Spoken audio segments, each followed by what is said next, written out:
What's up, family? This is your man, not your boy, Go Black to Africa. Peace and blessings to each and every one of you all out there. I hope that your day is prosperous and blessed as mine is. Today, I have a very interesting show today. One that, according to the title, is White American Explains Shock of Black Jesus and American Lies. You know, this, I will call him young man since he is younger than I am, Caucasian, white guy, if you will, from the southern parts of America. I'll let him kind of give maybe a little bit about himself, but let me explain to you all. First and foremost, put a disclaimer out here. I've said before, I don't hate anybody. You know, hate came out of my heart once I understood when the Most High told me that once you come to an understanding of someone, there's no reason to hate. You know how to deal with them. You understand, and then you're able to navigate, knowing how to deal with. So, you know, let me put that out there, because many people think that sometimes I give white people a hard time when I'm actually just sharing my history, my experience, and also white folks' history and what all has transpired with that. So nobody can argue and lie or argue and get upset, you know, if I am showing what history has shown and proven of what Caucasians, Europeans, white folks have done. But who will be coming on here in a minute, I have known for probably about 15, 16 years. In actuality,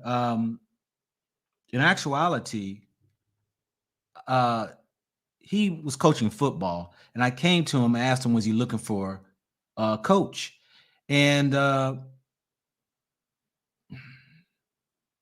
okay, hold on a second. He's saying he's not seeing the email. All right.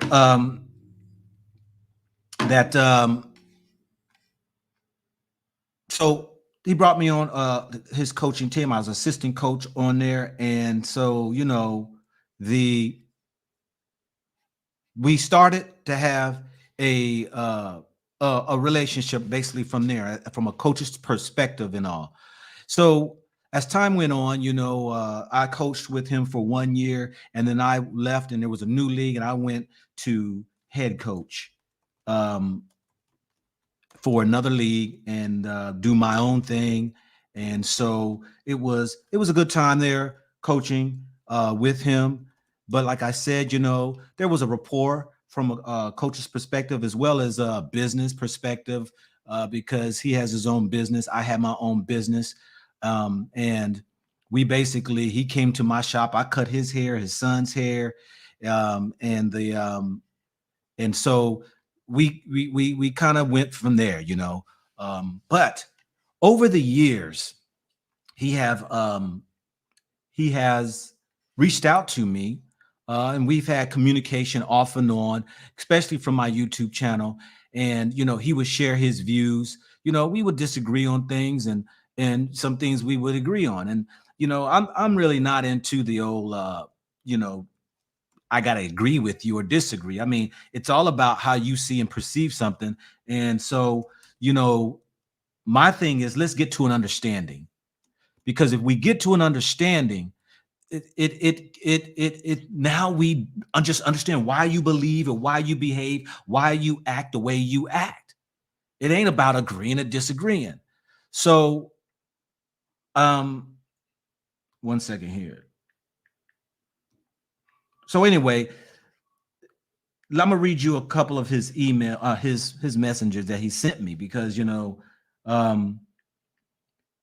he really started getting active. And this is what I really liked about what he did, was that I was hitting him with some information and challenging him to really go further than what he was taught. And let me say this too right here. You know, white people got to understand, they've been bamboozled. Y'all have been bamboozled. Y'all believe everything that them textbooks say when y'all was taught in schools, and yet only thing that America has done, or Canada or Europe, what y'all do is share your only glorified history, and keep you in the spotlight to look like that you all have done nobody wrong. You've done everything great, and yet everybody else's history tell on you. And so when I started to say some things in my video, he would reach out to me. And I'm going to read some things because, actually, I left that town where he still lives at in 2012. And we connected through Facebook 2018. So we've been in contact since 2018. And he would hit me up about, um, some things, and then I would send him some information. And let me just read some things, because I mean, we like I said, we could discuss about things. So it ain't about, who's right or wrong in the matter. It's about, do you have your facts in order? Because what you're standing on is what somebody told you, and you need to go out and do your own research to find the truth. You can't stand off what the history in America told you. We got to go deeper. I got this book right here I just purchased, right? This is Hebrewism in West Africa, right? This right here is a white author, right? This is a white author, and this is Lincoln McVeigh, this white guy here who actually goes in about the Jews, the Black African Jews, that he has brought forth explorers in himself. In, it says, from the Nile to Niger with the Jews, Hebraism in West Africa.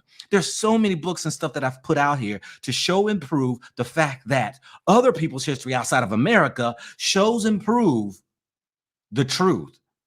Damn, Erica hasn't. It hides and lies to many of us. So he reached out to me, and I'm going to go back here. I'm not going to go through all of it, but we've talked about many subjects, racism from America and all that right there. And, he had his view on it and stuff like that. But I'm going to go to a spot. Hopefully he'll be calling here a second. We sent the link. Yeah, we're getting here. We talked about a lot of information, but let's go here. And then we're going to bring him in. Let's see here. Here we go. All right. So he writes to me. He says, I'm watching your December 23rd. This is in 2022, last year. I'm watching your December 23rd video, and mind blown. Hold up. 20 video and mind blown, mind expanded. The story about your mom and Santa Claus. Now, he was referencing when I made mention, my mom at a very young age, at my age, she told us there was no such thing as Santa Claus. Your daddy worked too hard for some white man to take the daggone credit, coming around here, flying around and dropping off presents. There ain't no daggone Santa Claus. At a very young age, we didn't follow Christmases and stuff like that. And all that. So my mom always made sure that, that white Santa Claus is really the white man's story. So anyway, so he says, his mind was blown and expanded by the story I shared about what my mom has said about Santa Claus. He says, now I'm 58 minutes in, so I don't have a clue what you're saying after she wanted you to know it's your daddy's hard work giving you gifts. So I paused. He says, so I paused your video and did a bit of research. You see, at least he wanted to go research. So he did a bit of research. And he says, I did a bit of research myself, and damn, brother, looking at this from a different perspective, it looks kind of dang sinister. One of the first published images of Kris Kringle's, aka Santa Claus, that fat bearded white man giving everyone gifts, was a children's book. What else was brewing in 1947? Stephen Douglas, the Nebraska-Kansas Act. And actually it was, I think I said 1947. It was 1847. Stephen Douglas, the Nebraska-Kansas Act. The territories get to decide whether they allow slavery before they become a state, which leads to bleeding Kansas. Then he goes on, he says in 1859 about Martin Luther, he sits around this, the white guy, Martin Luther, starts this whole thing of baptism, Baptists and all this other stuff, sits around a Christmas tree. He says all that right there. But anyway, he says, now I myself have become quite cynical in my old age, but do you find it odd that just a few years before the Civil War, everyone in America is introduced to a jolly white man who brings gifts? Now, you know me too well. I I'm damn sure ain't no bleeding heart liberal looking to feel bad and beat myself up because I was born white. However, I was raised to look at things objectively and with an honest, open mind and heart. I don't know this shit kind of smells dirty to me. And another thing, he goes into the Romans and all this other things and Egypt and all of these things here. Anyways, that passes by and he shares his thoughts, and a year goes by. He says, and then he said a few things. He reached out to me before then, but just here in November 25th, he says, just watching your latest, and damn, man, I swear you're in my head most of the time when you make these videos. I don't always agree with what your take on things, but that's life, you know. We're allowed to have differing opinions. Your opinions are based on your reality and mine are based on mine. Because when we shut down conversation that doesn't necessarily agree with our paradigm, we regress, we quit learning. Anyways, here's a few thoughts I have on the latest video. So he says this right here. He says, the US government is 1,000% evil to the core, straight demonic possession. Now, y'all listen to his words. The US government is 1,000% evil to the core. Straight demonic possessed. They want to destroy not only damn Erica, he used my word, damn Erica, but every country in their quest for greed and total control. Those weak, limp wrist leaders you referred to is in Africa are in power solely because those leaders in Africa are solely in power because America and the CIA paid to put them there. It's a tragedy of the highest order. They keep Africans poor so they can take, pillage, and plunder their natural resources for them and their cronies. That's why we always in war somewhere. So these scumbags can launder money through their buddies who get to come in and rebuild after we blew them up. And now that damn Erica just imposed our will on your country where we're going to, he said, damn Erica just imposed their will on a country saying we're going to steal your natural resources. Quote, you're welcome to stay poor. We're taking your shit. Then he goes into the LGBT movement is merely another, because he's watching my videos I just put out. He says the LGBT movement is merely another evil plot or stone in the path of destroying God and the nuclear family. People like Margaret Sanger, who started Planned Parenthood and promoted the not only murder of, but a downright genocide of black babies. Lyndon Johnson and his grand society that ran the black man out of the family. They allowed drugs to run rampant in our streets. They promoted racism against blacks for hundreds of years. Now they promote racism against straight white Christians. They perverted the laws of God and nature, telling men they can be women and vice versa. They put the children against their parents, siblings against siblings. This is an evil, satanic, demonic perversion, keeping the ignorant fighting the ignorant instead of seeing what the true problem is. Then he says, so anyway, I hit him up, right? I said, yo, I got a question for you. He said, go ahead, brother. What you got? What question you got? I said, in all that you said, who is they? That evil satanic demon, the perverted, that's the names he used was the demonic perversion. Who are they you talking about? Those who go around bombing, destroying. You said the government. Who are they? You know, the government is not a building. The government is people. So he says, so I said, who are the who allows the drugs, the gender bending? Who's the author of all this mess? Now, this is the one thing I want white people who's watching this right here, and those who might be down with the others, might be married, white, whatever. White people don't blame each other. White people don't say, well, white people, we just screwed up everything, this and that. No, they use words like liberals. They use conservatives. They use Democrats, Republicans. They use, other words like, words like he used. Legislate. So I said, who are these people? And who is they you're talking about? He said, the ruling class of damn Erica. And I said, who is that? He said legislators, senators, presidents, CIAs, FBIs. I said, who are they? What people? Because white people, they don't get it. When I or somebody else or other people are saying, white people effed up this world. White people have done evil things, inventors of disaster, destructive weaponries and all these things. But I'm asking, and he says legislators, senators, presidents, CIAs, FBIs. I said, who are they? What people? He said, they're possessed demons. They're evil, hell-bent on total control. He doesn't get it yet. So I said, name me 3 of them. He said Biden, Romney, Warren, McConnell, all of them, all 500 plus Democrats, Republicans, they're all the same, money and power hungry. It didn't click to him that these people he's talking about is white.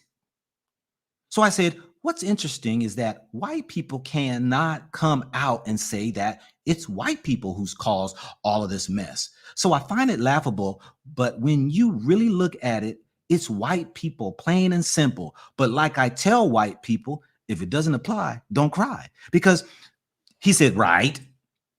Then I said, I think I'm gonna use this conversation on my live. And then I turned around and I said, I'm going, hey man, why don't you come on my show, man? We can just have a conversation.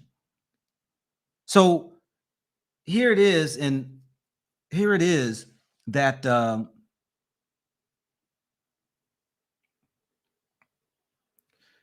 me see her, because he's still trying to come in.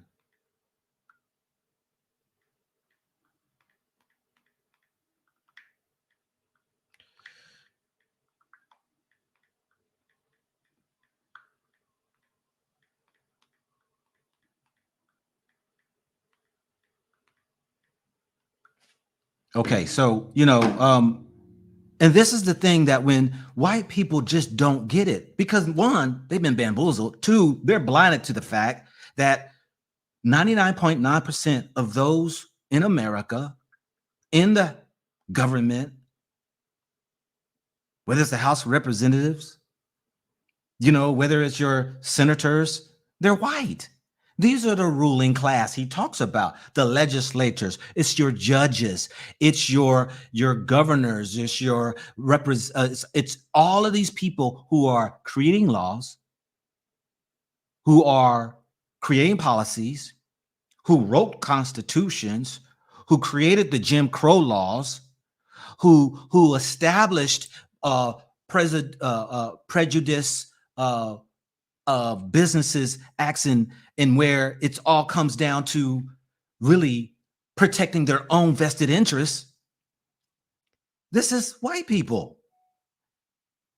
And I think that very few people will argue that fact when you really look at it, that many white people don't say that. It's like me being here in Africa. It's like me being here in Africa. I don't say, man, black people screwing up this country. No, I don't say black people. Why am I gonna say black people when ain't nothing but black people? We're gonna say the president, the parliament, the whoever, senators or legislators, whatever, just like white people do. You don't say your color when you are the so-called mass numbers. But when it comes down to it, who are we really talking about? And that is that we have to start putting faces on it. That's why when it comes into Christianity and whatever it might be, when you talk about nations in the Bible, these pastors and these people was in this Bible, they need to break it down. What people are we talking about? Let's put faces on it, because these people still exist. It's no different than the Ku Klux Klan that started running rampant in the early 1900s, who, because of the advancements of black people, got jealous and upset because they were too weak to go ahead and advance. They decided that they are going to go ahead and try to burn down cities in America, which many were. And I'm going to show y'all that, how many cities they are. Y'all please do yourself a favor and look those places up. How many of people that were hung from the noose, burned from the stakes? How many people were maliciously accused, wound up going to prisons? How many of these devastating acts of criminal acts that were done against our people? It's a time that we got to realize that, we got to have conversations. And we got to get to a place instead of, hey, I ain't got time to argue with nobody. I'm not going to even bring E here to argue. What I'm going to do is we'll have a conversation and he's going to share his thing. Somebody had mentioned, why do we have to always have them talk, whatever, like we got to follow or believe them? No, let's open up. Because he's seeing it. He's watching my videos and he's like, damn, man, you blowing my mind with this, which pushed him to go seek further information. Now he's getting out of the trap of the lies that America told him. And now he's like, damn, brother, where I missed it when he talked about Jesus being black.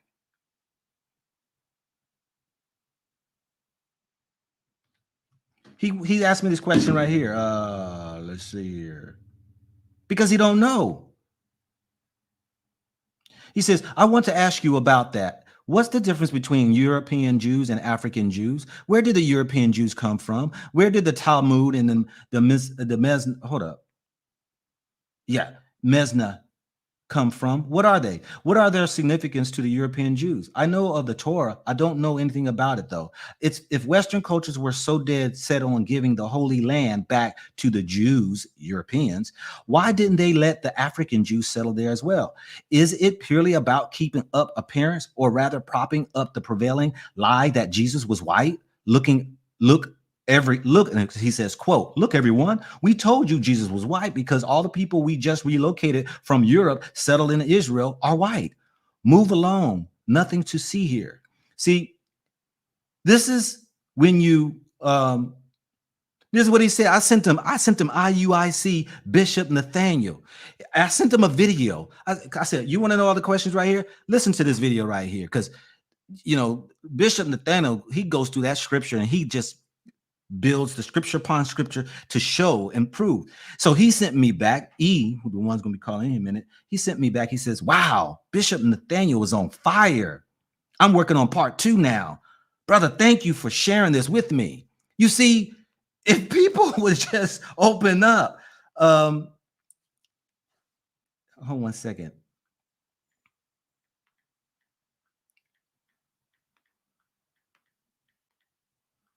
Hold on a second.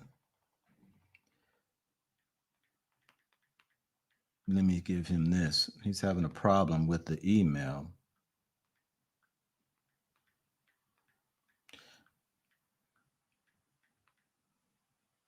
So, if people would just really stop being closed-minded and really open up. I mean, and I've done videos and other videos, TikTok videos, YouTube videos of white people really coming to the awareness that, wow, we've been fooled. We've been fooled. W says, don't trust these white people. Well, like I said before, I already understand them. I already understand the fact that because because of their history, my experiences, and also the lies that's been pushed on them, you can't, because the fact that it's indoctrinated in them. They don't even see it, how they can be projecting off prejudice, biased views. They don't know when they're signing off and these things that have been created. Many people don't understand. Why is there SATs and ACTs? It's because it was all a biased prejudice system to keep black people from entering into some of these white people's colleges. Why was the credit score brought into play? Because that what came in the 80s, and the ACT and SAT did too. It came in the 80s when there was an open up for more equal opportunity for black folks. So they established these things. Credit score. So we can keep them from moving into our cities if they don't have the credit score. So these apartments that they might be seeking into white neighborhoods and stuff, we can put our credit score wherever we want. And we can say, no, our criteria is 615. And these people are coming over with less than, so then we just keep them out. You see, if you don't know the history, then it just You keep walking around blinded, and you will agree that there ain't no racism in America. These things have been put in place to keep Black people back down. And that's the thing that at least he is willing to open and admit that, man, I'm learning a lot of this. Okay.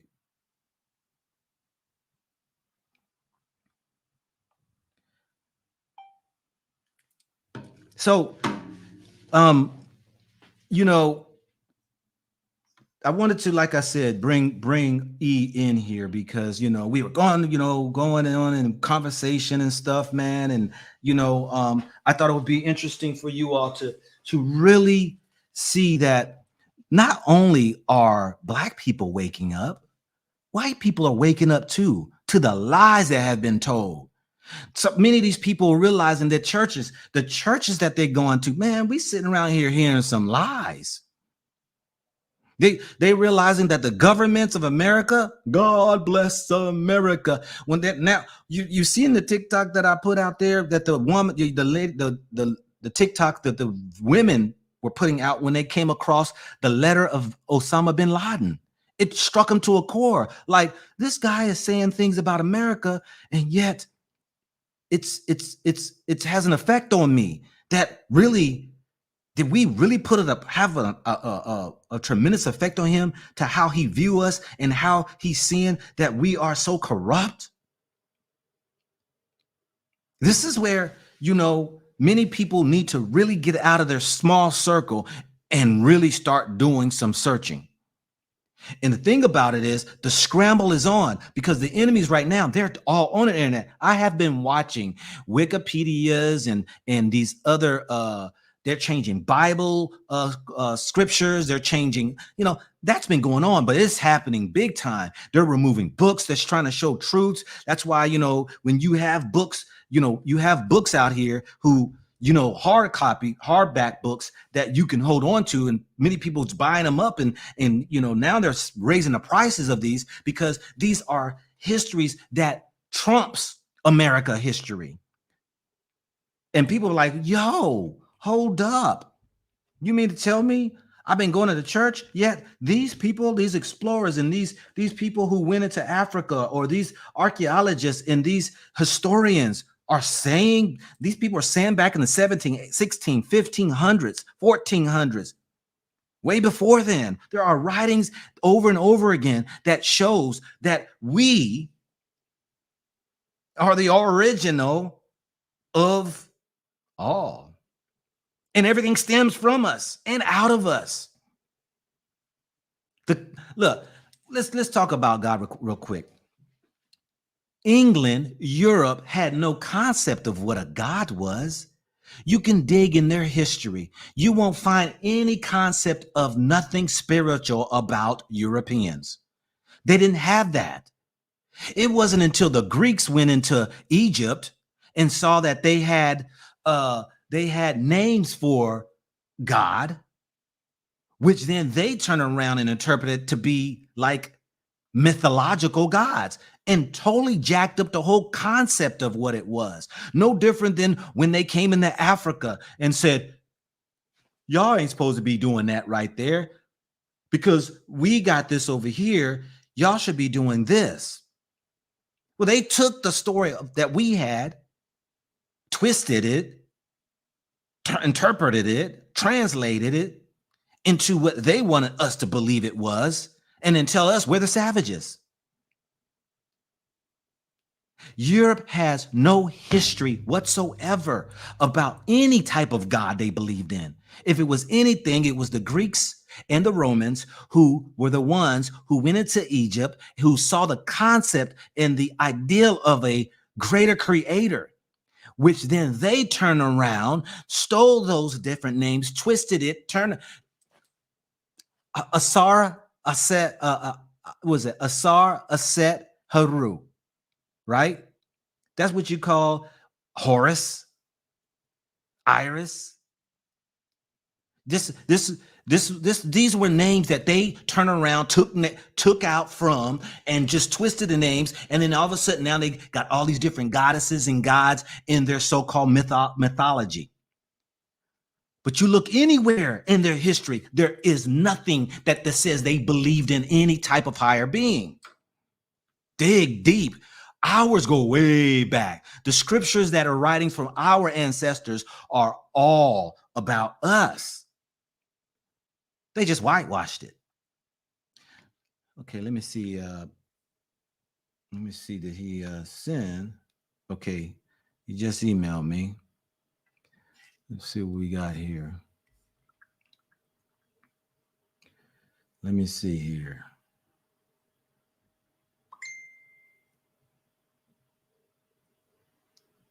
Okay, I'm gonna send this to his. He sent me another one. Okay.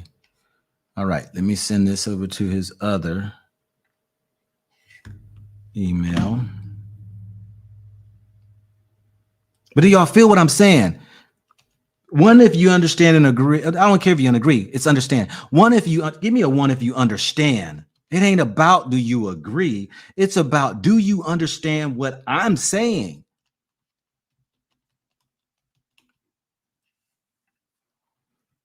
You know, it's about do you understand? And that's the big thing that people don't realize. You know, I don't agree. I don't know. That's okay. You don't agree. Do you understand? Palestine, they shot weapons and they blew up and took hostages from Israel. Oh my God, why would they do so horrific thing? Well, do you know history? Do you know history? Do you know there's a wall around them? Oh, actual wall around them where they live. They can't go freely beyond the wall. They got to get permission to enter into Israel.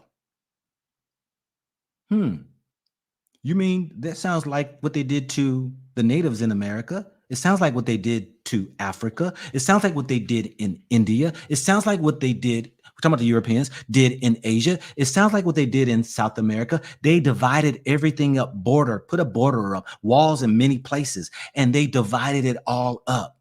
So you mean to tell me that you don't think that back in 1948, when they created that place called Israel, and they have pushed white people in the middle of an Arab nation, that they people wouldn't feel a certain kind of way? They've been fighting and warring ever since because we were here first. And then all of a sudden the Brits and Americas took these Europeans, put them right in the middle of our country, and then have the audacity to put us behind a wall. And fighting and warring all this time, and yet people act like, oh, that was wrong for them to do. You don't understand. Let me see where you're back in the wall. Let me put you in a cage. You see, Europeans can't understand that. Europeans can't understand because, see, you know, they'll say, well, white people, we were enslaved before.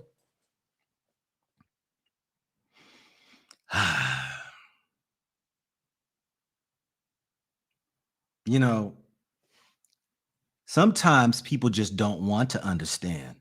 Sometimes people just want to just stay with their own stinking thinking. Some people don't want people to have freedom and liberty, you know, and that's the sad part. Some people just want to have it their way. They have no cares for nobody else. So, you know, let's see if he can go ahead and get in. Okay, he's here now. All righty. Hey, brother, how's it going? Yo, E, what's up, man? I don't know it, man. Blessed every day. Man, you are getting older than I am, bro. Hey, we got the grays going, don't we? That's right. Yeah, man, got the grays going. Well, man, first and foremost, man, I'm glad, man, you decided you was able to get in. But one, I appreciate, man, just coming in because, you know, very few people, man, would even want to have conversation. And I've already gave the background of me and your relationship and where we started. You know, we met about 16 years ago, you know, and, you know, you was coaching football and I came to you, man, and became one of your assistant coaches, and everything started from there. You was a business entrepreneur, man. I was an entrepreneur, man. And we supported each other's business in a sense, used each other's talents. So, Right. And we kind of stayed in contact over the years. See, I told y'all white folks that I got associates and people that I know, and people don't believe me. They think I hate white folks, but My thing is that I'm glad you came in because you were hitting me with some of the questions and I figure it'd be a great conversation for us to have. Let me say this right here too to the people out here. First and foremost, my channel, I don't have moderators. And it's because only the mature can be on my channel. So there won't be no hate spewing out here, calling names or all that stuff in the chat room.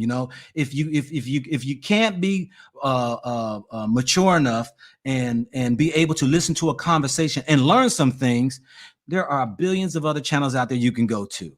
So let's keep it on the up and up, and let's just kind of go into the conversation. What would you like to share first? If you want to go into maybe who you are, Eric, maybe how you was raised or whatever, you can start from there, man. Sure, brother. Thanks for having me. Like you said, you can't grow as a person if you don't open your mind and your heart up to be educated. I mean, you start being educated when you're a child, and you shouldn't stop until the day you die.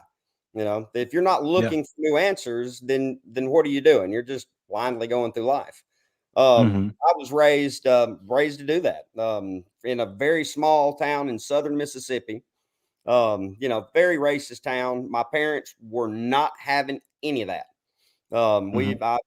Many a times they've stood up from extended family members' houses and been like, "Look, kids, let's go. We're not listening to this. Y'all won't poison my children with that crap." I was raised to believe, in the Bible that God says that everyone is my brother in Christ. So Mm-hmm. I don't hate anybody. I love everybody. If somebody doesn't like me, doesn't like what I have to say, then hey, bye. Sorry, I don't have time to sit and listen to somebody that's gonna just run me down the road. If we can have a conversation, we'll agree to disagree or not, and we'll move on. And that's what being an adult is. That's what that's how you broaden your horizons, is by trying to reach out and understand other points of view than the paradigm that you were sold as through your life. Um, then I moved around a lot. Lived in New Jersey for a few years. Lived in Iowa. Graduated high school there, and been in Tennessee ever since. Okay. Started a business. Got a wife. Got 4 kids. One's in the Air Force or the Navy right now. Got a daughter that just started college, and 10-year-old and a 9-year-old with my new beautiful Brazilian wife of 10 years. All righty. I was going through our channel, our conversations. I didn't even know we went all the way back to 2018 when we, just started having these conversations.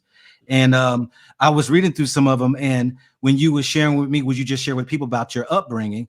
Mm-hmm. You mentioned in one of your writings that you was in the 4th grade and you came home, I guess, because you was around some of the kids. You want to share that story? What happened? At the football game, when we were it's a small southern town, so every Friday night there's football game, whole town goes, and all the kids are out next to the stands, and we're playing our own football game. And I got mad at another at a black boy, and I used the N-word, and I knew better. As soon as it came out of my mouth, I was like, oh no. 5 minutes later, we were gone out of I got my butt whooped. Now, my dad Mm-hmm. was a deacon and an ordained minister, and that Sunday morning, everybody's dressed for church, and instead of making a left to go to the church we usually go to, he turned right, and I'm thinking, the heck are we going?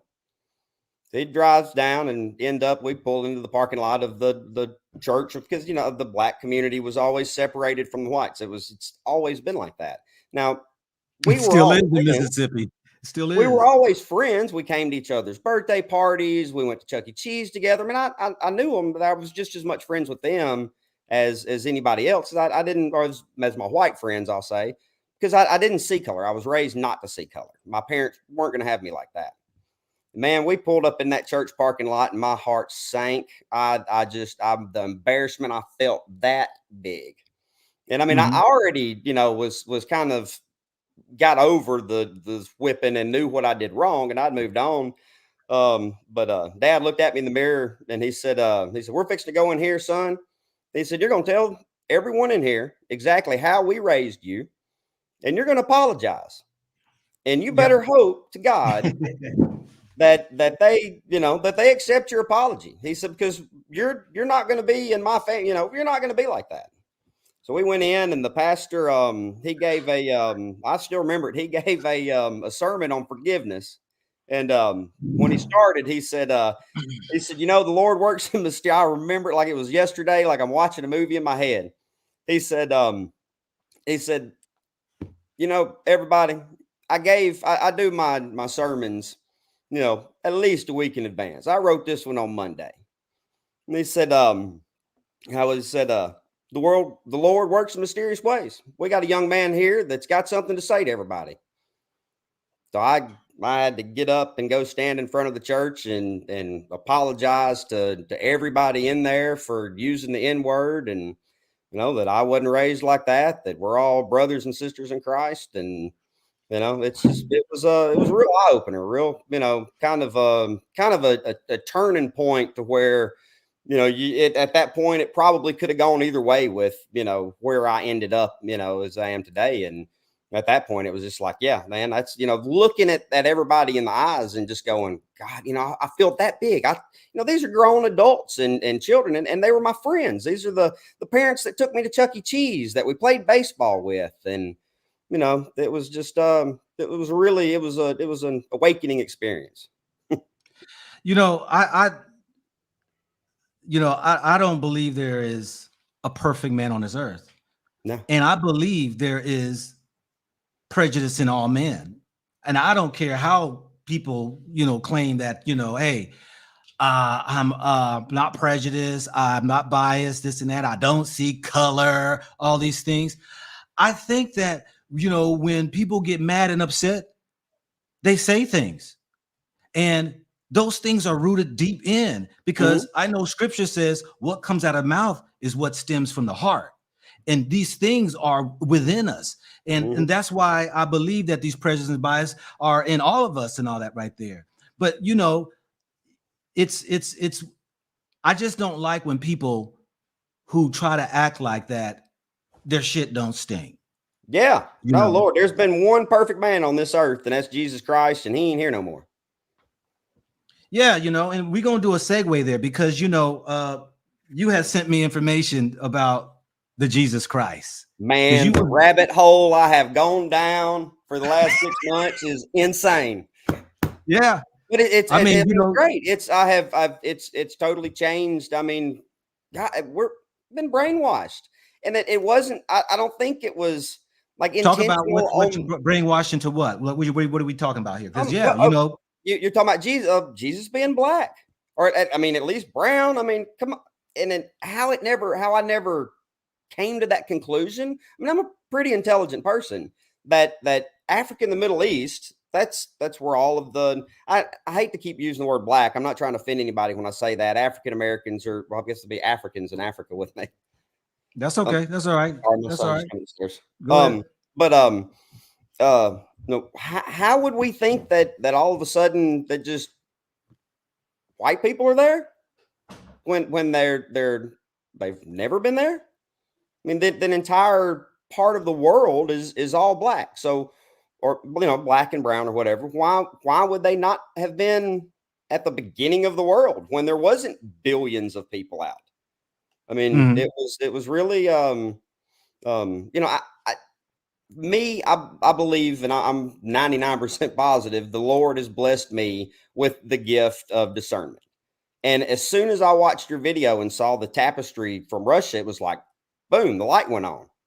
And right then, that's when I thought, well, gosh, why would I ever believe they were white? So I started researching and looking into it. And, when you go back to some of the oldest, renditions of Christ and the apostles and Moses, and none of them are white. The Catholic Church had really pulled a number on the white people, the Europeans that I guess brought it out to the world. That they screwed everybody up. They brainwashed everyone. Yeah, and I appreciate that, man, because here it is today that there's this ongoing now revelation, and many of white people are coming to their senses and realizing what the hell, never thought about it. Never thought about it. Never crossed my mind. Yeah, because when you are in a society, I mean, because America and Europe and all, there's been these images of a white Jesus. There's been these images of white angels and this white God. It's been stamped and it's been put into our minds. Here in Africa, one of the things that I see is that there's white Jesus still everywhere. And I tell people, I was like, I can go to South America. At least their Jesus they're gonna have is gonna be tanned, and in Mexico they're gonna have their Jesus being tanned. And most of these countries are trying to put the image of looking like them in a sense, but in Africa it's just white Jesus. But I share with this young lady that today, two young ladies today, they're pregnant women and stuff, and I just share with them, how are you gonna raise your children, and what are you, are y'all celebrating Christmas, and and we'll get on that here in a second next, but y'all gonna celebrate Christmas, and what is the message you're gonna send to your children about this white man in a suit delivering gifts to your children, and yet you and your husband work your tails off to buy these gifts, and who gets the credit? I said there's four things Africa needs to stand up against. Number one is the white Jesus. Number two is the white doll babies during Christmas. There's white doll babies. You would be amazed of how, like you said, you never thought about it and you were blind. The people here are blind. Number three is the white Santa Claus. I was over here at one of these grocery stores, Melcom, right? And a big old white Santa Claus is there. And I went to the manager. I said, hey, man, I got to ask you a question. He's African, right? I said, man, what's up, man? We're in Africa, right? He said, yeah, we're in Africa. African people, right? Yeah, we see nothing but Africans, right? Why is Santa out there white? He said, that's the boss in them. That's the boss in them. I said, well, who's the boss? He said, oh, they're Lebanese. I said, oh, okay. All right. So we see that. And I said, here's the last thing here, that the plot, the plan, the scheme of how they play this mind game with you. All the chicken places that we have franchises in America, right? We got Church's Chicken. We got Popeye's Chicken, right? We got KFC's. We got, all of these different chicken places, right? What's the only chicken franchise that is in majority of the African countries? Colonel Sanders KFC. And do you know why? His old white face sitting there smiling at people. You know what I'm saying? That image that continues to perpetuate to show who's the supreme. I know it's a plan. I know it's a scheme. And my thing is, until we wake up and realize that, we're going to have to get out of that sense. Right. But anyway, what do you got to add to that? What you got to add to that? I mean, it's, I mean, like you were saying, earlier before I was able to get on about the, about the white people that ruined America and Europe and everywhere else. I mean, I think until everybody, whites and blacks and Orientals and Hispanics, until everybody comes together, because I don't, the spiritual disorder isn't just strictly on white people. I mean, there's, but the white people are been running America. I get that. I'm not, trying to make any kind of white people run the world. Right. Europe does. I mean, gosh, they're, the Reverend that you sent me the thing to, he put a picture up on his, I believe it was his second video in the series, where he's talking about the prophecy, and it shows that the U.S. is, their bases are everywhere, and I mean, out of all of the countries in the world, and there's less than 40 that don't have associations with America, and it's that's where I kind of it's. I don't even, it's almost appalling.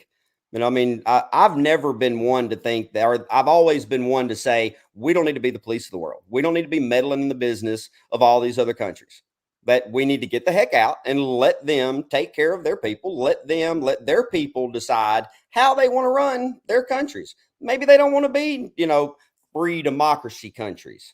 Maybe they want something different. Let them be what they want to be. Why is it our business? Why do we have to go and impose our will, controlling money? We got too many greedy, money hungry, spiritually dead people that are running everything. And it's over the last probably 5 years or so is where I've really kind of turned according. If you'd asked me 6 or 7 years ago, I'd have been like, I'm a Republican. Yeah, man, I'm a Republican. Ain't none of them better than the other ones. Don't none of them care about me. Don't none of them care about you. Don't none of them care about nobody else in this country. All they're worried about is keeping power and fattening their pockets. And they're going to rape, pillage, and plunder anybody and everybody in this world until we stop them. And you know, white people can't stop them alone. Black people can't stop them alone.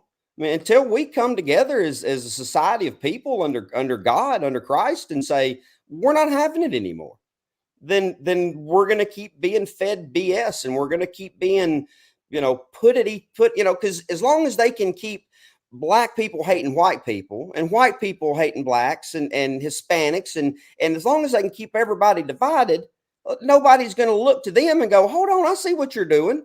I see what you're doing. And it's I don't know. It really hurts my heart. I mean, it just baffles me that you know, everybody's got to fight each other when it's you know, they're the ones that are doing this to all of us. Now I get it. It's been, you know, a lot more towards the black people, especially in America, because I mean, up into the 60s, they weren't even allowed to participate in society really. And then at that point, I mean, you're 300 years behind everybody else. You know, of course you're not going to have the generational wealth that's been built, and that's going to, you know, it causes havoc, and the way they keeping it down through, you know, trying to put, you know, they've realized that they can destroy the family by taking the fathers out of the family. If you get welfare, you can't be a mother and a father with children and get, you know, all the welfare benefits. You've got to be a single mother. So now what do? They've got because who protects the family? The fathers protect the family. You ain't coming in my house to mess with my wife and kids. If I wasn't here, who's going to do that? So they got to get rid of the father out of the family. And then before here, I actually made a note when I was doing some research a couple of weeks ago. Lyndon B. Johnson, it was before his Great Society, the amount of unwed you know, black, or the, you know, unwed black mothers, I guess, black families without fathers, was 23%, which was in line with the rest of the nation. Well, when they came in and instituted welfare and kicked the black man out of the home and told him, you know, don't take care, you know, we're going to take care of your family. We're going to pay them. We're going to give them the money. We're going to give them everything they need. Now they're tricked into believing that we've got to vote for these people to keep our benefits. Well, now it's over 68% that are you know, children born to black mothers without families. You know, without, you know, it even goes deeper down that rabbit hole, like you said. It even goes way deeper than that, because you know, when you talk about an internal warfare against a people of destroying, like you said, families, you know, the black man has always been the target because of the fact that white folks have always feared for what they've done in the past to black people, that they always have to keep an eye out on the black man. And if we can remove him, because also this is when prisons begin to elevate, when they said, hey, look, you know, we're going to free these blacks in 1865, but we're going to come up with the 13th Amendment. Now, I don't know if you know about the 13th of your Constitution, right? But it strictly states you cannot slave anybody unless they are a criminal. So what did they do? They came up with laws. Okay, black folks started to migrate north to get out of the South once they began. Many got their freedom. Right. But on that journey, you had to cross people's properties. That got you for trespassing, loitering. They got you for if you were, some people were hungry, eating off of people's land, thievery. And so then they turn around and brought these people into a prison system that had to deal with plantations that were basically no good no more with slavery hands, to Mhm. use these criminals as the hired hands for these so-called plantation owners who gave kickbacks to the state. Yeah, of course. So then the prison systems begin to grow over time. And And once this you get is, in that system, you're not getting out. It's way once you get in the prison system, they're not letting you out. You're a number to them, and they're going to take you every chance they get. They're going to look for anything they get to send you back in there. It's all about yeah. money. It's all about money and greed and power and Well, evil, because man. you made mention in your one of your our conversation pieces Mm, about they put the drugs on the street, mhm, even flood the streets with guns. They do, mhm. and who did they go for first? The black community. Straight to the inner city, right? Yeah, the inner city. Mhm, And then people want to, the white people want to act like that. Oh, they're just problematic, not knowing the mm. actual play out of a strategic plan that they put together to uh, uh, boost up the private prison systems with Mm. bodies. Yeah. Because their friends are getting paid. It's that's why we go to other countries and start wars so we can steal their natural resources and their money and launder it through their through their friends. And that's exactly what the prison system is. I mean, I couldn't go open a prison today if I wanted to. No, you got to be one of their buddies. You got to be in the system. You got to be able to give them kickbacks. They don't I mean it's it's a sad state of affairs where we're at right now. And I honestly, people may call me crazy. I know people have been predicting, and I'm not making a prediction as far as time goes, but people have been saying it since the beginning of time. I just don't feel like we got long as children of God. We got long left on this earth. I don't know how long we've got, but I believe I'll see the return of Jesus in my day. Yeah. Well, right now, speaking of Jesus, Mhm. and you've already come to epiphany that Jesus is a brown man, you That's right. know, he ain't a 100%. white guy, No. your dad was pastor, and but I get it. I get it. But these messages that are sent even to the white children, Hmm. like right now we're approaching this holiday. I call it the pagan holiday, Christmas. Hmm. You know, you're going to see the white baby that people still celebrating a baby's birth, and the Santa Claus that Let me these throw something at you. images. when Go, when when Jesus or when after Jesus was born, King Herod was had sent out the decree to kill all male-born children of the Israelites. Mary, Joseph, and Jesus escaped into Egypt. If they was white, how did they fit into Egypt? How did they sneak into Egypt and hide amongst the people of Egypt for 20 years? Three white people. true, How did that happen? true. So anyway, I'm sorry, but that just for I'm sure that I'm not even looking at the comments, but I'm sure that somebody's out there pissed off at me for saying that, and I could care No, less. we've said that for years. So that you ain't said nothing that we haven't said ourselves. That's true. Hmm. You know, I mean, even to say that where he fled from, Hmm. those were black people anyway. I mean, you had white folks there or lighter skinned people or what Right. have you there. Mhm. But what the thing of is that, of course, go into a place far away, and yet you're not going to be found easily amongst the people that look like you too. Mhm. So it's that's the case. But see, you had to, do the process of elimination to find out that doggone, man, hold up, this ain't making sense what I believed in. So, Yeah. I mean, you may mention about the white Jesus and the messages that are sent that this white guy's flying around, and what's your take on that? On Santa Claus, Yeah, I mean, it's just gosh, it was right there at the time when the country was at the crossroads of the Civil War and giving blacks their freedom and getting rid of slavery. And now you've got all of these blacks. I mean, the writing was on the wall. The Civil War was happening at that point. There was going to be a secession. The South was never going to give up their slaves. The only way the slaves were ever given up was because of the war. I mean, that was the only way they were ever going. They would have to be, Yeah. they were going to have to be beat into submission for that. And, Yeah.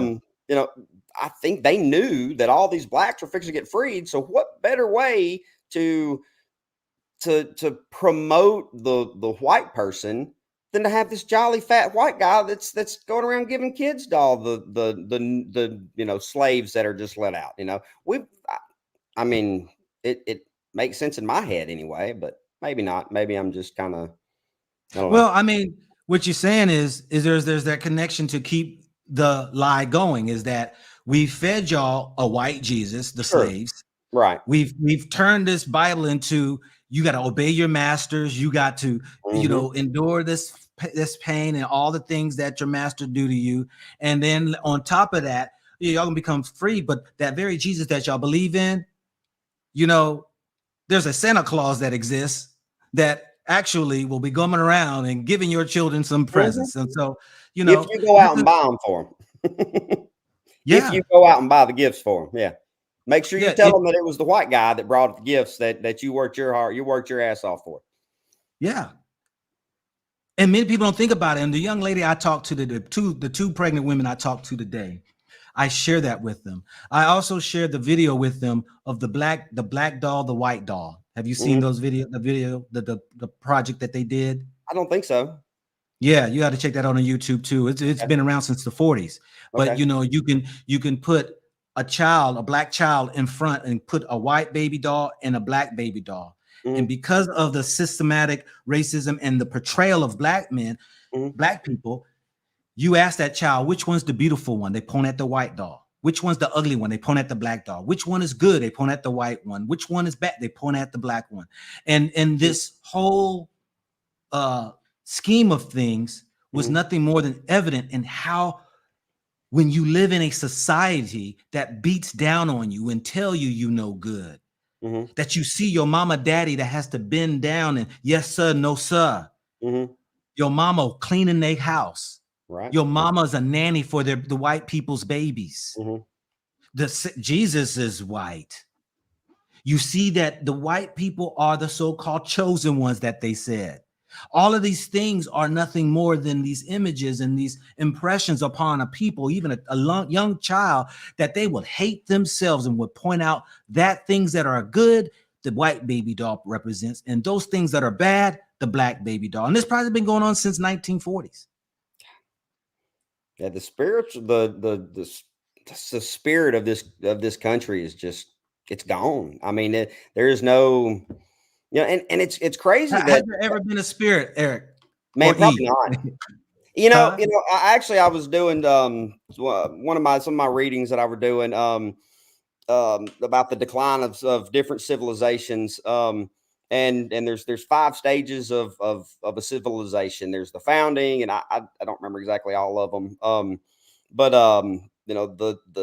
When you get to the decline, everybody rebels against the founders and like Rome, the sexual deviance, the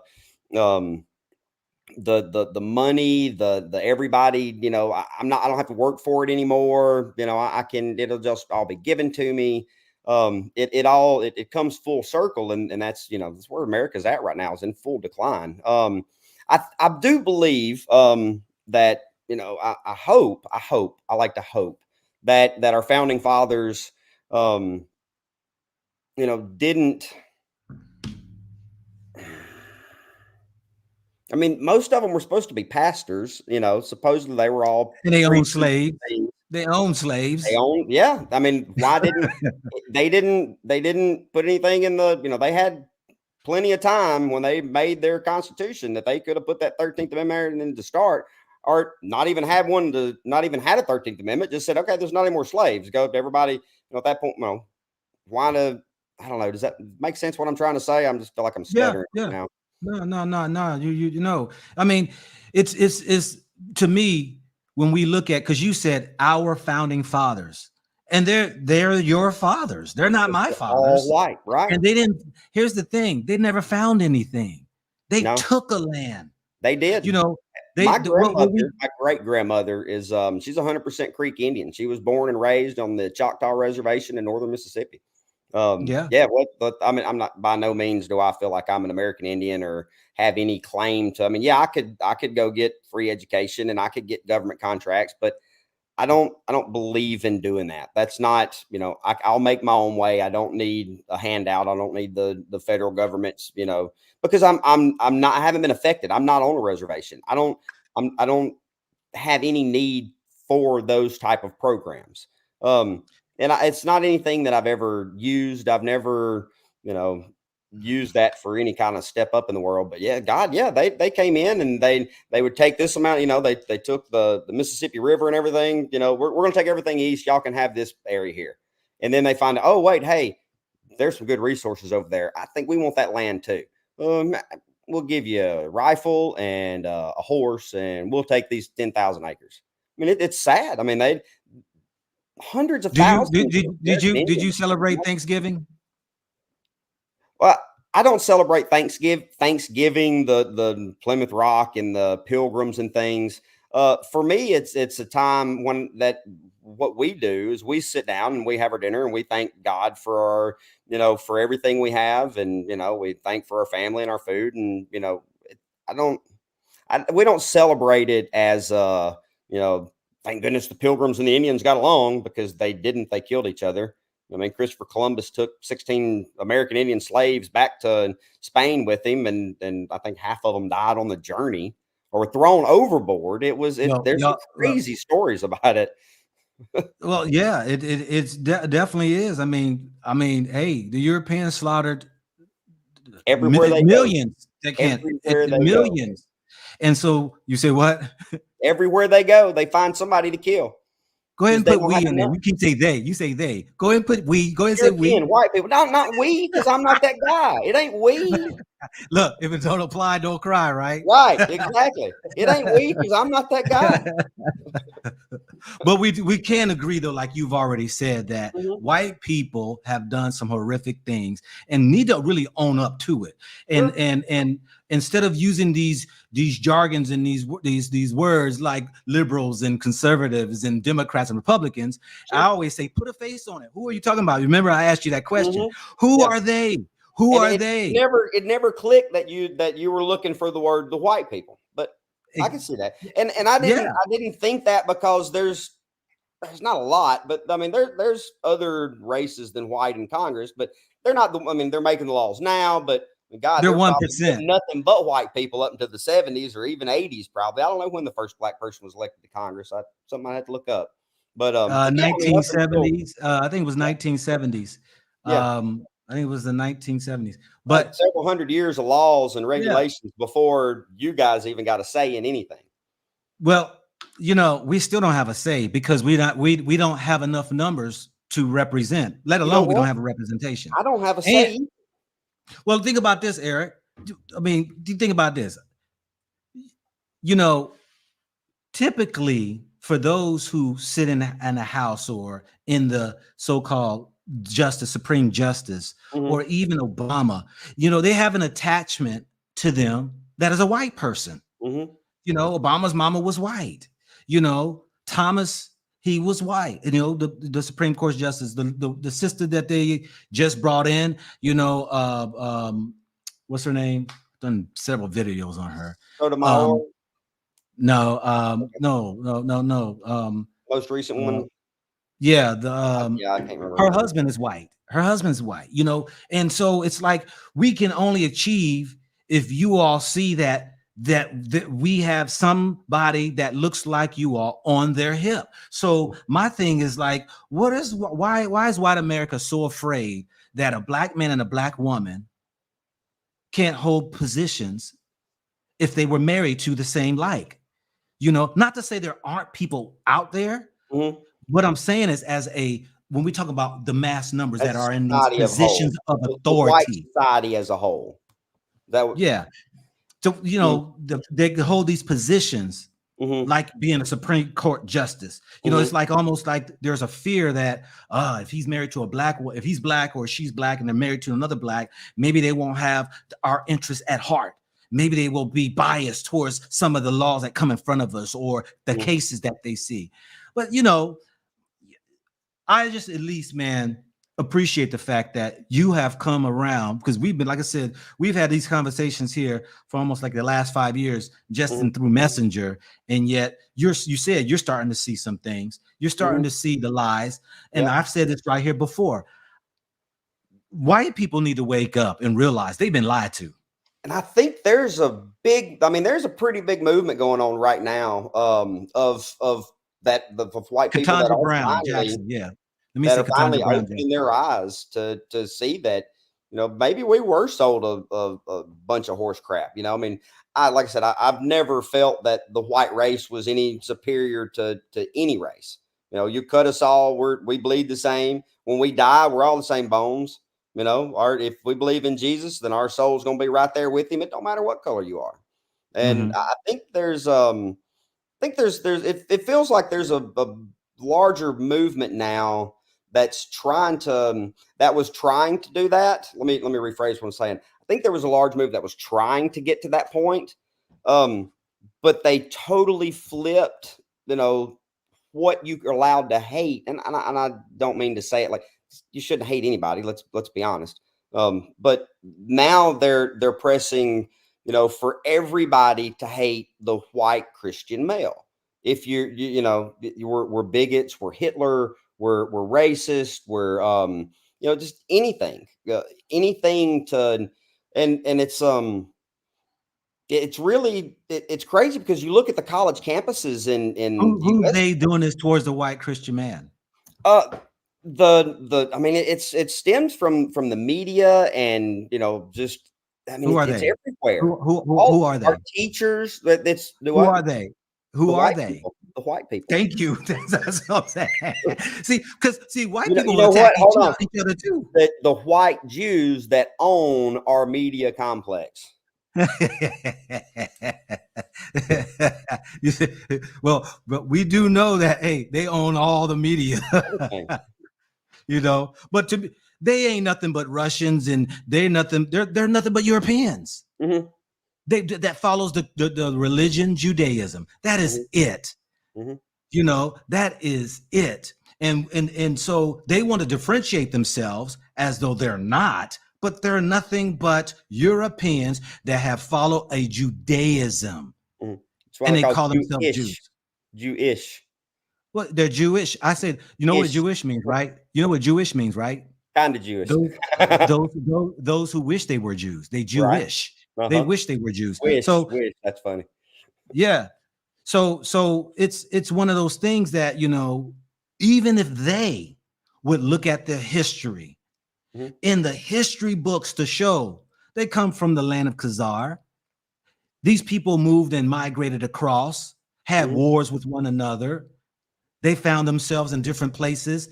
They were brought amongst other people, and then Judaism began to spread.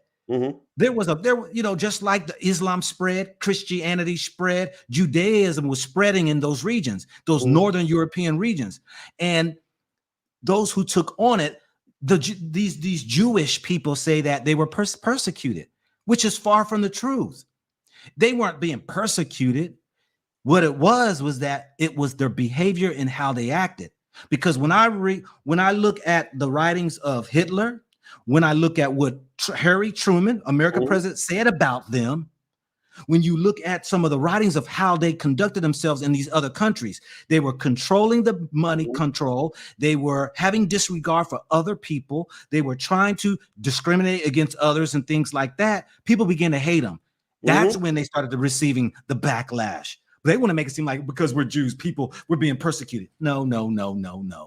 Have you seen some of the books that people, by no means am I trying to justify the Holocaust or to say what Hitler did was a good thing. That's, killing anybody is wrong, period. I don't care if you're white, black. It's wrong. You got no business killing nobody. But they were putting out some like exactly what we're seeing today. These sexually deviant books that was what Hitler was burning. He wasn't burning the Bible or the book you learn the alphabet from. They were bringing in these disgusting, and that's got nothing to do with being under God.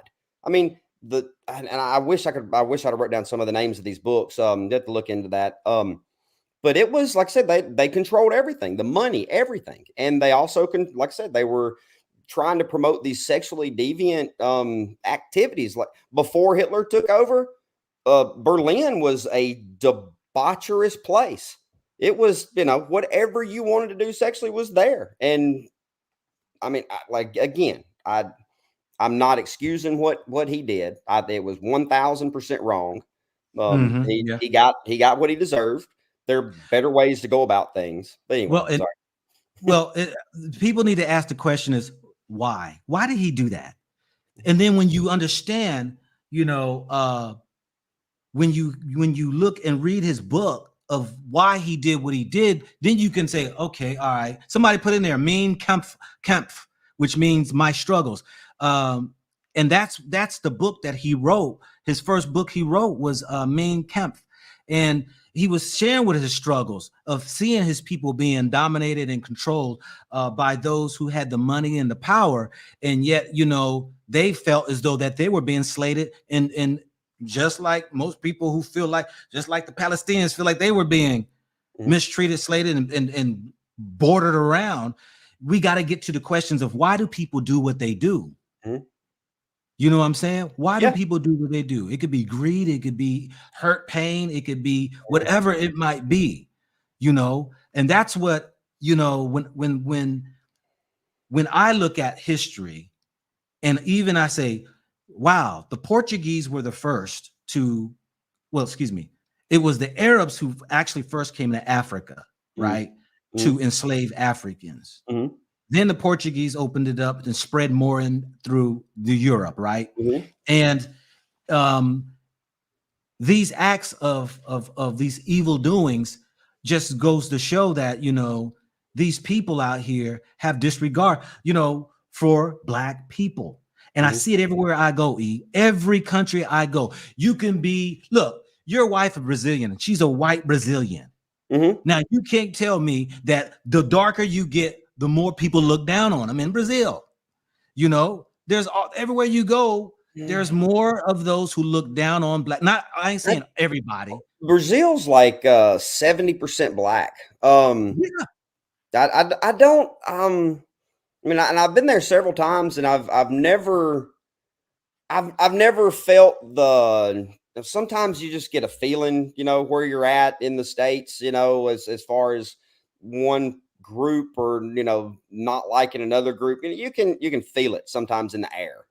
Hold up. But hey, hold up. How can you feel prejudice when your skin is white? I'm talking about. I'm saying I think because the Blacks are the majority there. I don't think that racism is as prevalent. I mean, maybe I'm totally wrong. Okay, I'm gonna give you an example. Give you an example. Cool. South Africa. The Europeans are 7% of the population, and they control and rule everything. Africa needs to wake up and kick these people out of their damn countries. They're no good for none of them. None of them.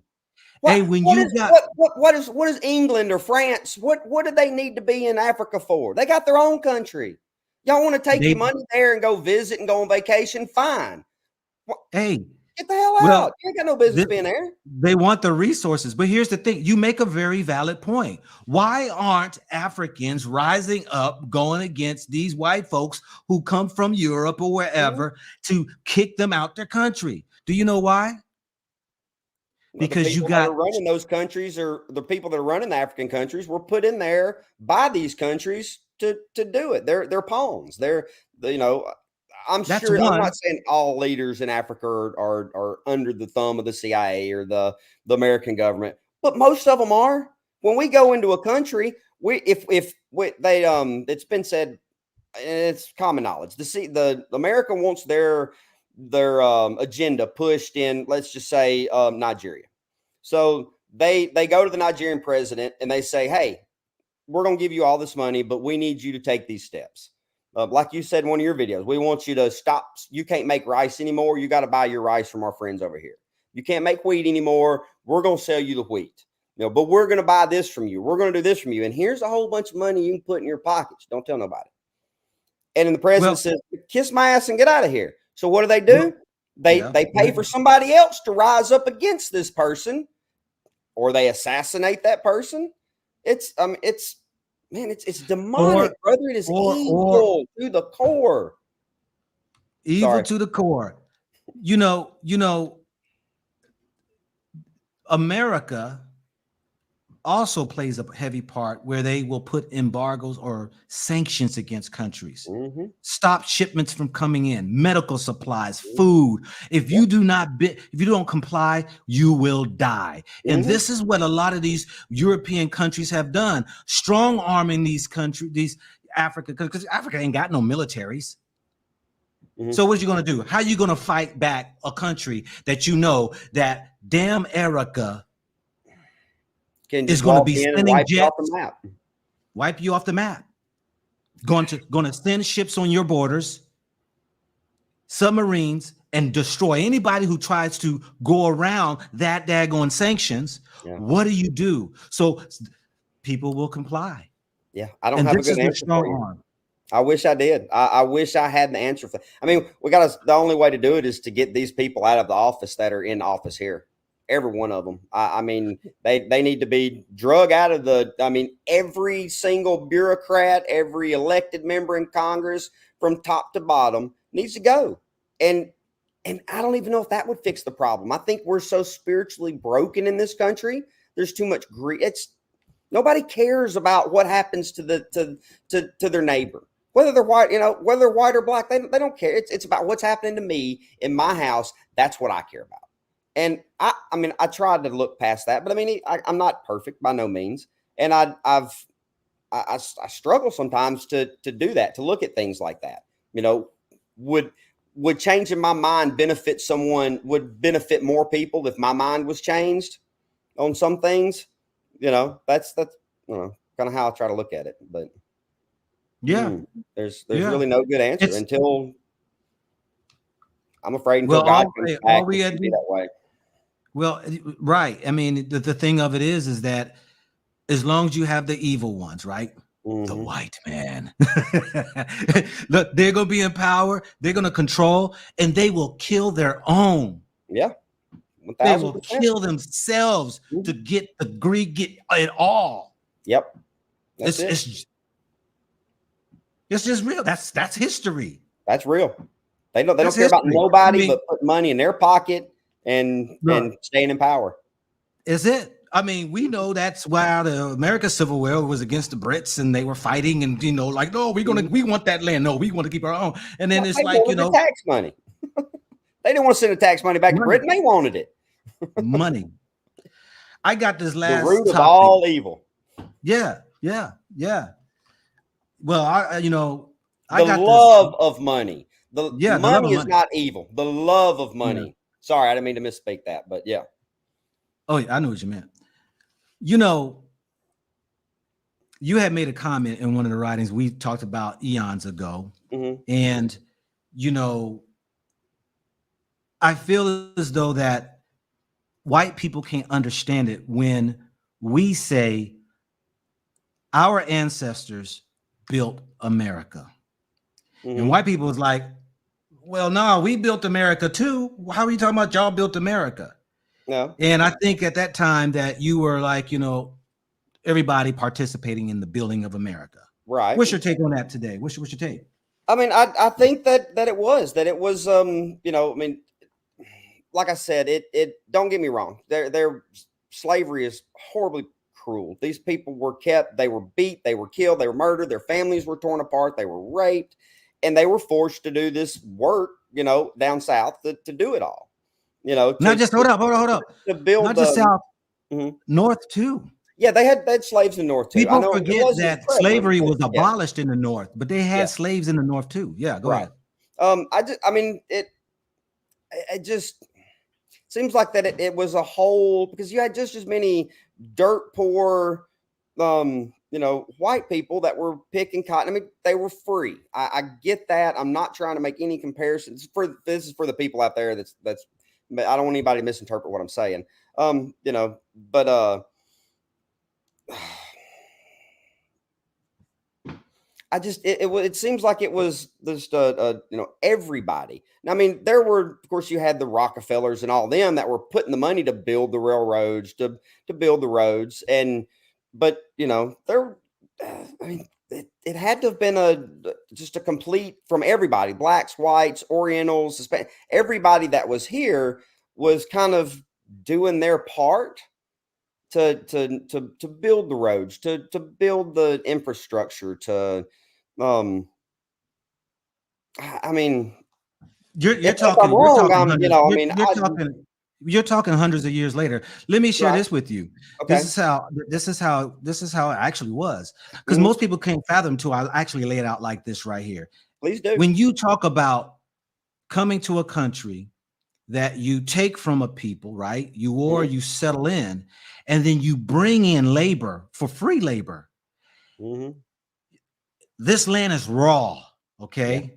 It's raw. mhm, And when it's raw, yes, there are people who were building their houses and things like that. mhm, But when I say that the blacks built America, I say blacks built America's wealth. Because just think about this. okay, When the early late 1600s, mhm, and really was 1480 something when the first slaves came in. I think it was 12 that came in up to Massachusetts, mhm, entered into that was 1400s and something, but yeah, about 15, 1600s, mhm, when you talk about a raw land, when really there was nothing, mhm, there was no industries, there was no anything.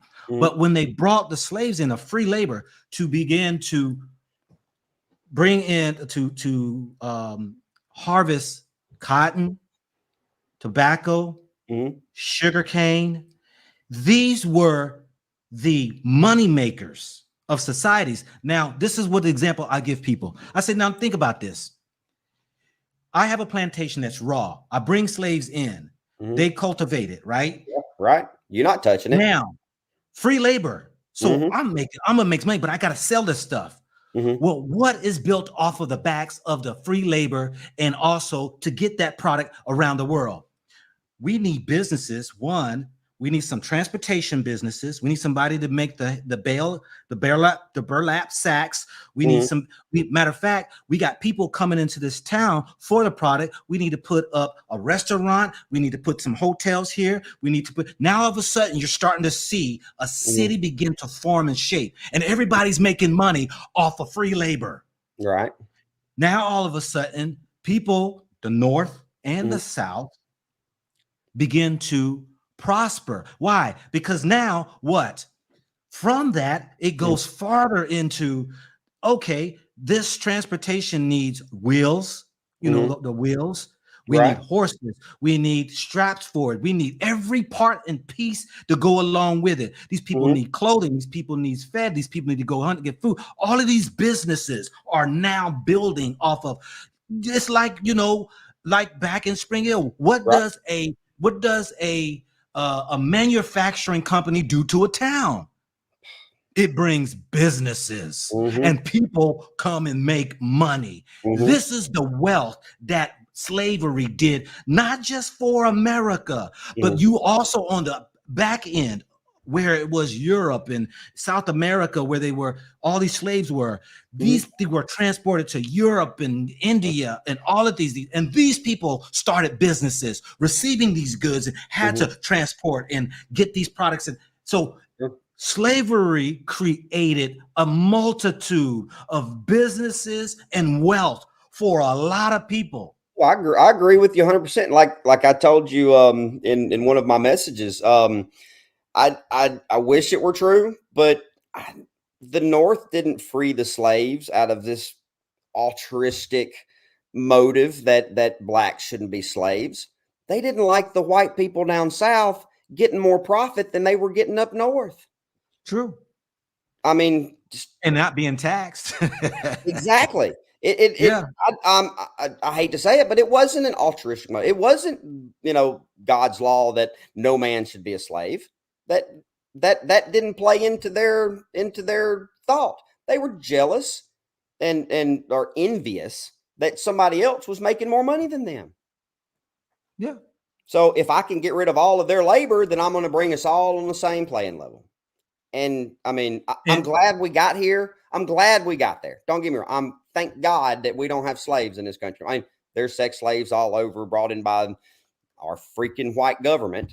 They're allow them to do it. I mean, have you seen all the stuff that's going on with the migrant children that are coming across the borders? They've lost tens of thousands of them, lost them. They gave 50 to one person in Florida, and they got no way to get in touch with this person. They call the number, nobody answers, and that's it. They don't go make no visits. They're just handing these children over to who? It makes me so mad. It hurts my heart. I mean, I just, well, you know, your white family, E, love you, brother. who runs the country, because for those who are watching, and I say white people, and I'm referring to that when we talk about governments and institutions, corporations, all that right there, they're all ran by white people. If it don't apply, what is it? If it don't apply, don't cry. Look, white folks, if it don't apply, don't cry. If you ain't the one that's doing it, then don't cry. Then just stand up and help the rest. You know, if somebody's out there and they're going, well, what can I do? You can stand up, tell somebody else, start bringing attention to this stuff to your other white friends. I mean, my kids now know that Jesus is black, and I just pissed a whole lot of people off by saying that, and I don't care. You know, truth is truth, and I'm gonna preach the truth to the day I die. I ain't gonna pull no punches. I don't care. I don't care about your feelings. You know, I mean, I'm not gonna just intentionally go insult somebody, but if what I'm saying is true, I'm gonna tell the truth. If somebody doesn't like it, I don't care. Take it somewhere else. If you don't want to believe it, tell them like you did. You know, if you don't believe me, do your research. Do your research. That's all. If you do your research, look, evidence will put a little come to light. Thinking into it, because a lot of these, man. Because I mean, I've gone down a rabbit hole. I've been looking for, you know, there's a few, very, very few of these depictions show it the way it was. I believe, you know, but when you look at all the pictures that you can find online, where are they from? They're from Italy. They're from France. They were put out by the Roman Catholic Church by, you know, back in the 1400s or whenever. So, you know, it's, you know, the winners write the history, right? Whoever wins gets to write the history books. And they burn everybody else's books and they write their own. Yeah, that's right. That's why you can't, people's got to buy books. People have to get books. They can't change the book. They can't come to your house and change what that book says. They can go online. They can change everything you can find on Google.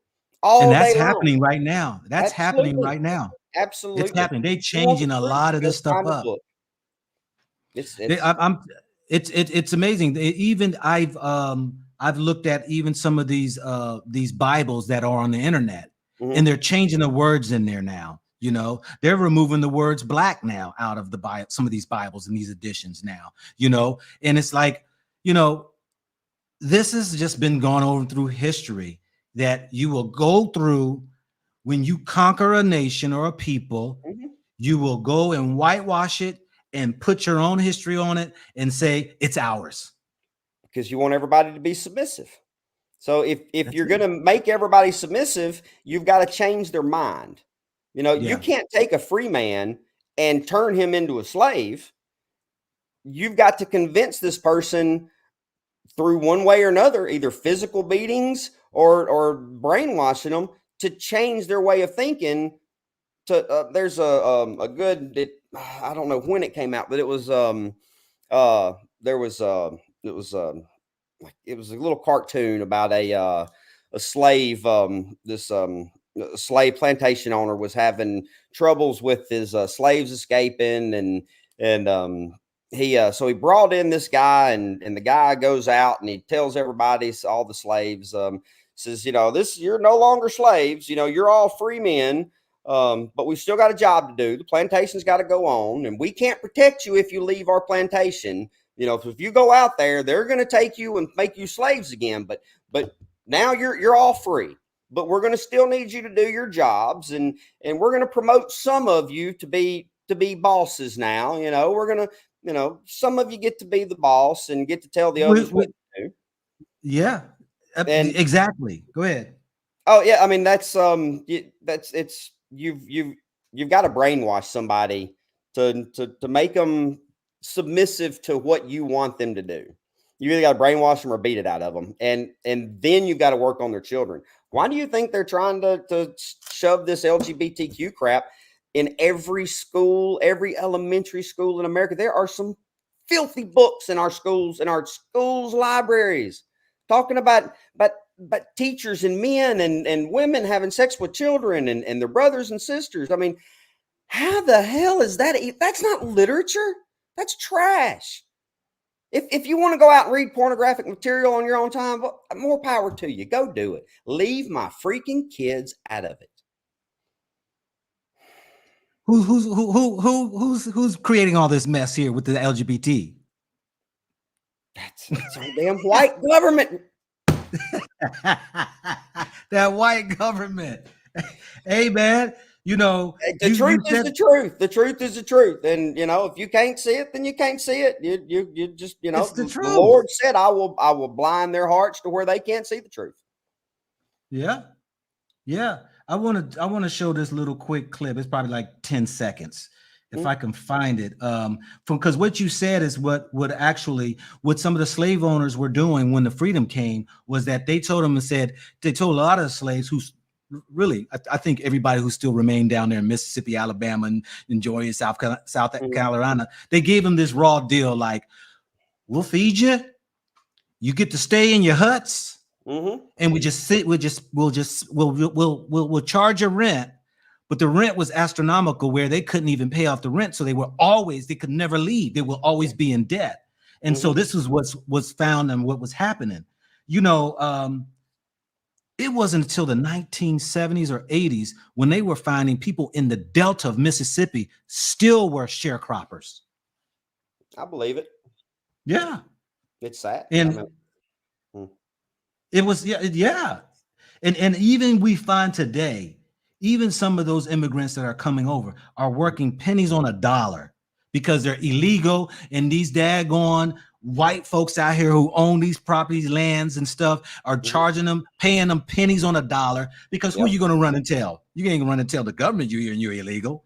Nah, it's not going to happen. Nope. And this is what that is sad. But I wanted to show this right here because when you made mention of that, it made me think of this clip that I got that shows the mindset of so many people who are stuck in this mentality, this slavery. Let's see if I can find it real quick. But anyway, so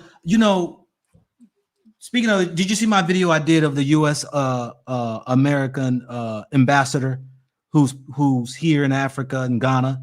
Who's pushing the LGBT? That was the audacity of that woman. The audacity. What's your thoughts on it? What's your thoughts on it? Oh my God! Why was it in Ghana? Is that where that was? It's in Ghana, right here. Yeah, where I am. What do the Ghana people need her to be their spokesman for? To sell their country for? Why? She's an ambassador she's a U.S. ambassador at the embassy. I mean, but I'm saying, I don't get it. I mean, God, I don't. It makes me mad, man. It really does. Again, we got American people, other than having have an ambassador to keep friendly relations and talks open, because you can't stop talking. Because when you stop talking, that's when you start making your own assumptions without even knowing what the other person's thinking. So you can't just say we're going to stay to ourselves now.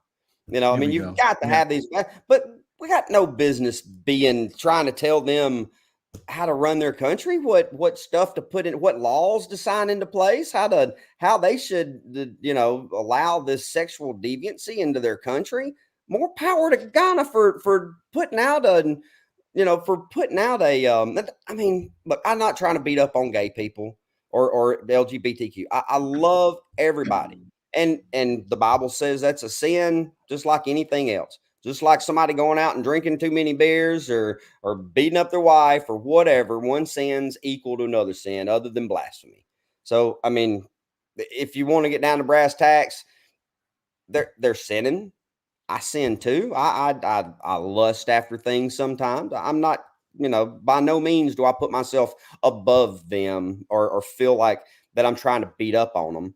I just it's a deviancy that I don't agree with and that I believe is a sin, and I don't think it should be, promoted. It's less than 1% of our country. It was less than 1% of our country. I don't know what it is up to now. God forbid. No, you know what? What they're preaching to our children. It's about 70-80%. And this is why I say that, because there are people who may not be part of it, but yet they sympathize with them. They're okay with it. So and they will defend it. So it's like, okay, my child is gay. Okay, so now I become a supporter of the movement. And it's like, hold up. My daughter's gay. My daughter's gay, and she knows that I love her, but I don't accept that. If her girlfriend comes, they don't hold hands, they don't kiss, we're not doing that in my house. I'm sorry. I love her with all of my heart. Daughters were. There ain't a damn thing in this world that girl can do that will make me stop loving her. I will love her to the day I die. I don't see anything that she could do to make me stop loving her. But I'm not going to condone it. I'm not going to allow my other children to see it. It's not going to be in my house. It is the way it is. Yeah. I'm sorry, not sorry, Hey, and don't even apologize. But my thing is right here. My daughters or my son was gay, they would not be permitted to come in my house. Yeah.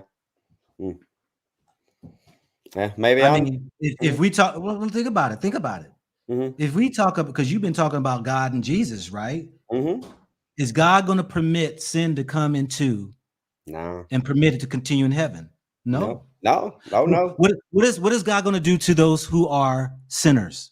If you don't repent, you're going to hell. So God don't accept, and God is going to send you away from a desolate place. But he still loves them. He loves us even though we were sinners.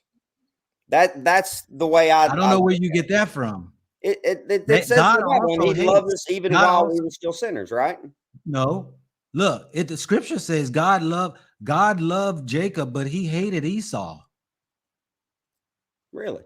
I want to figure out what I'm looking at then.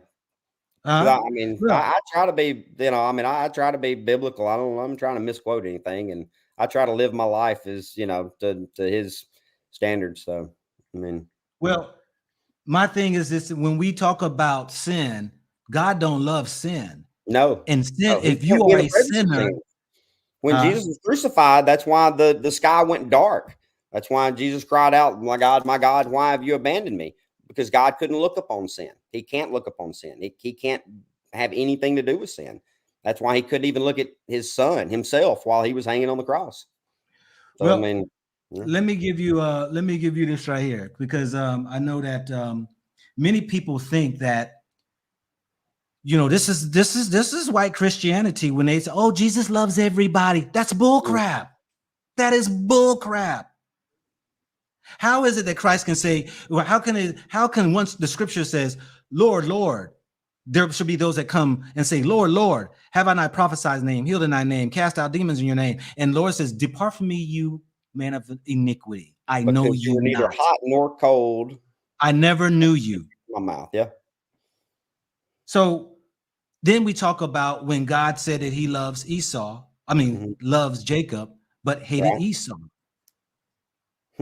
When we talk, I don't even want to go deep into all that, but what I'm saying is that we got to stop sitting here talking about God loves everybody. God don't love everybody, because if God loved everybody, everybody would be going to heaven. And you just said your teachings and beliefs, and according to the scriptures, is that sinners go to hell.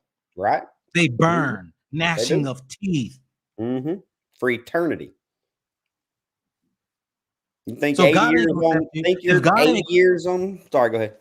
If God ain't gonna accept you, I damn sure ain't gonna accept you. And what do I mean by that? You when you say yes, we all falling short and we're sinners. But there is a thing that when you practice sin and you defend and proud of sin, that's the gay pride. The gay pride, it's got pride. Before a fall comes pride. So all of these things that they're promoting it. They're pushing it. They're proud about it. Very They're proud. in the streets. They're in the schools. Oh yeah. Look, let me More show this brainwashing. video right here. Let me show you this quick clip right here, because you know this is people right here. Let me see if I can put this right here. This little clip.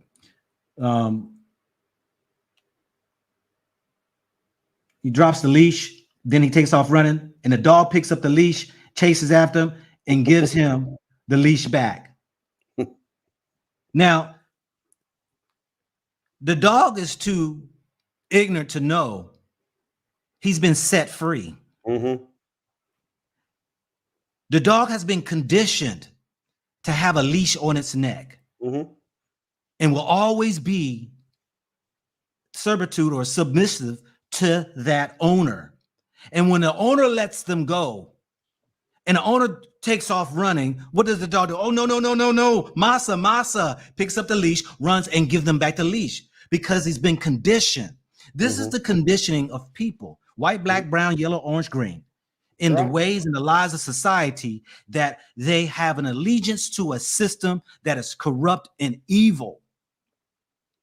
And as soon as somebody comes along and try to bring you or wake you up and bring some truth to you, you run right back to your master and get yourself trapped right back in and put yourself on the leash again. Right. This is the behaviors. And this is the behavior, we call it the slave mentality. Yeah. That you're so used, those people who were, you know, many people were so used to being taken care of, even to this day, by the governments, that they won't even leave their welfare and their food stamps to go get a job and better and build themselves, because they begin to indoctrinate. They became dependent. That's right. They became helpless. No guidance, no nothing. You need somebody to carry you along, like that dog was like, you know, oh no, don't leave me. Here, get this leash back. This is the mentality of many people around the globe. Yeah. Yeah, but, I mean, totally. I agree with that 100%. I mean, yeah, it's evil. I mean, I've got no other way that I can express what's going on in governments all over the world. I mean, gosh, America gave that fool in Ukraine $10 billion. He just went and bought $75 million, two yachts, $75 million. I'd like to have a yacht. I pay taxes every year. They ain't giving me no yacht. You know what they gave me? 40 billion to Israel. Yeah. And as soon as black people say we want reparation, we want restitution to put us back where we should be, at least in the runnings with at least the white people. Right. No, we can't hear you. No. But everybody else in damn America has been compensated for the injustices that has been done to them. The Japanese, the daggone, the Japanese, the natives, those Jewish people. You know, everybody gets it. As soon as it's about a black, oh no, the whole world gets billions and billions. Why are we sending money over there for Ukraine to fight Russia? Why do I care? I don't care if Russia goes in there and wipes Ukraine off. I mean, I don't want to see people die. I don't want Russia to go in and kill all the Ukrainians. But I got no businesses over there. I got no business being there. That ain't on me and my country to defend another country. I think you stand in error in that right there, E. Because if you're about the kingdom of the Most High, you don't give a damn about America.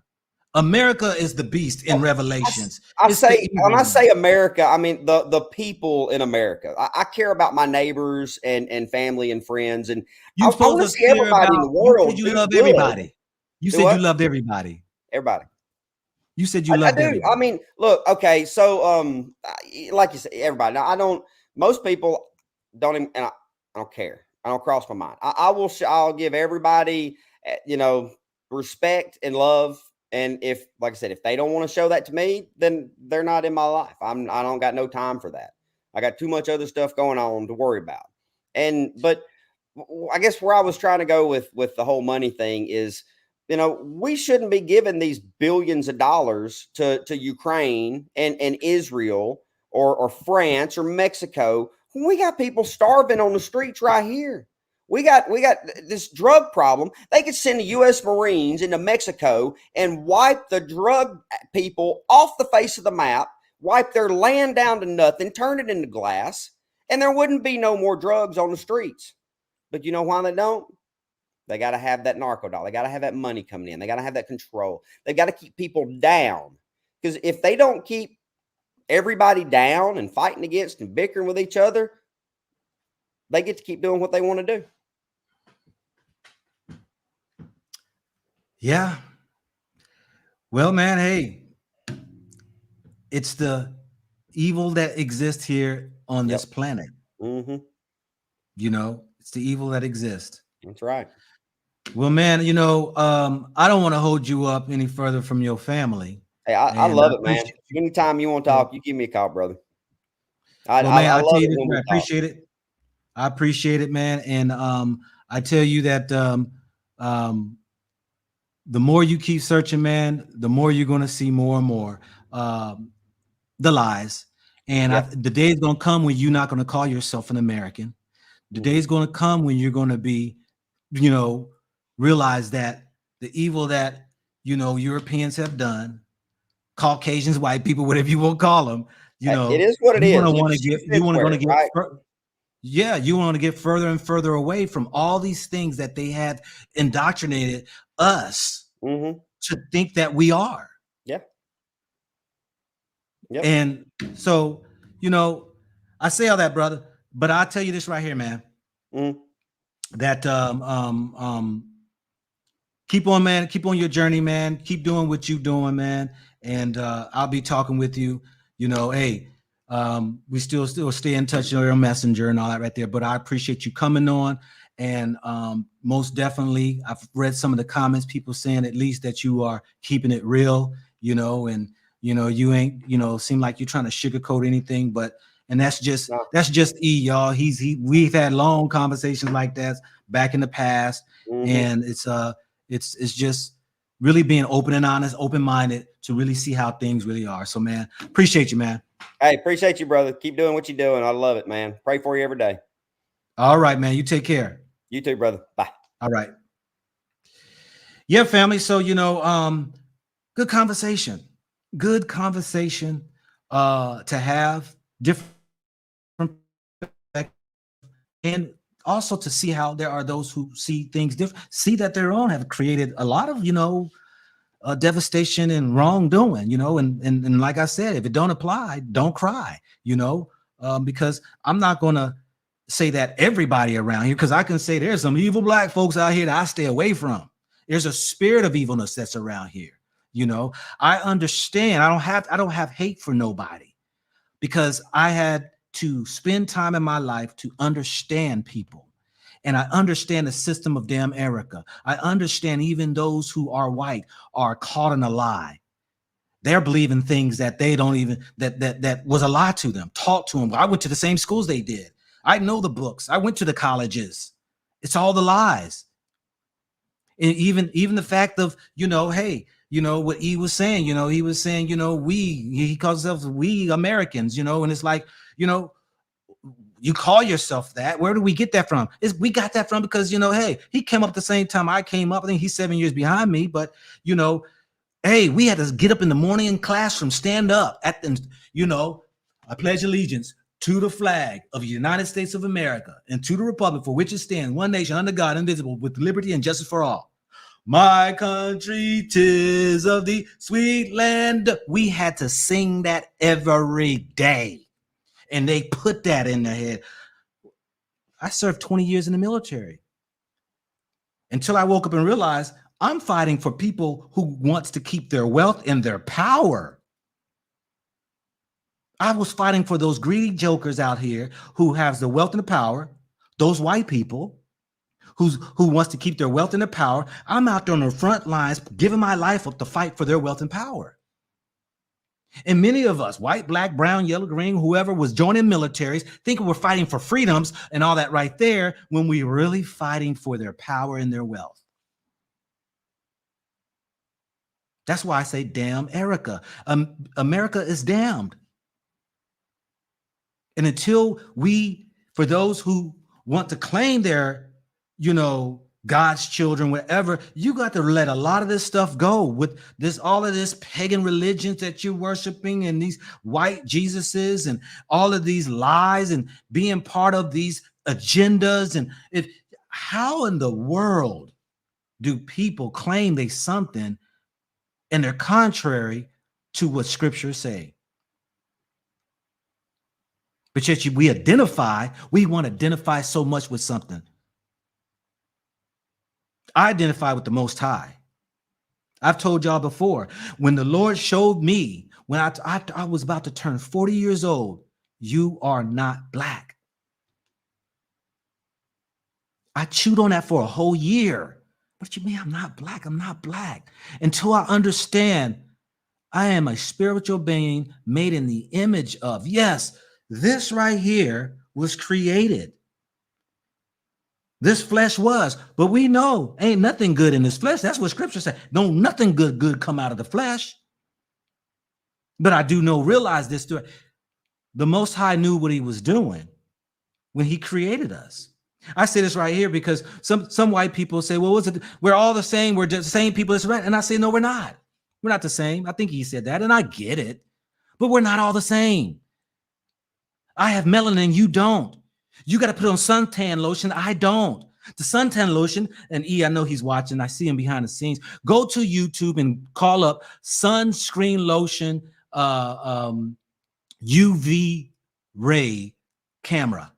They're going to show you what the sunscreen lotion does to white people. It makes them black to the UV so that they're able to not get burned. Because the UV will detect it as being black, because under the UV, their whole body, wherever they put that screen on, they're black. They're painting on black, but it looks white to our naked eye, but we don't see in the UV. We're all different. And why can't we admit we're different? We're different. But God knew what he's creating because, somewhere, as the so-called archaeologists and these scientists are saying, white folk came out a black people. The oldest fossils are found in Africa. They say it was a genetic defect where the Africans moved out of Africa, got caught in the ice age. Their genetics had changed, whatever they say, this and that. And the Europeans was caught in the Caucasian mountains. That's why they call Caucasians. And yet this is when they came out the caves, they began to come south, developing, pushing out the Africans into Portugal and Spain, who were there. We were there. The history books show that in other countries. Warring.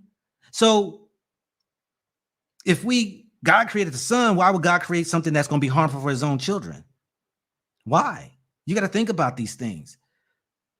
Because the sun, I love the sun. I sit out in the sun. All these Africans out here in the sun ain't got to put on daggone sunscreen lotion. And guess what? We here all day long, outside, out working. This is what it is. But it don't do no harm to us. My wife is a doctor.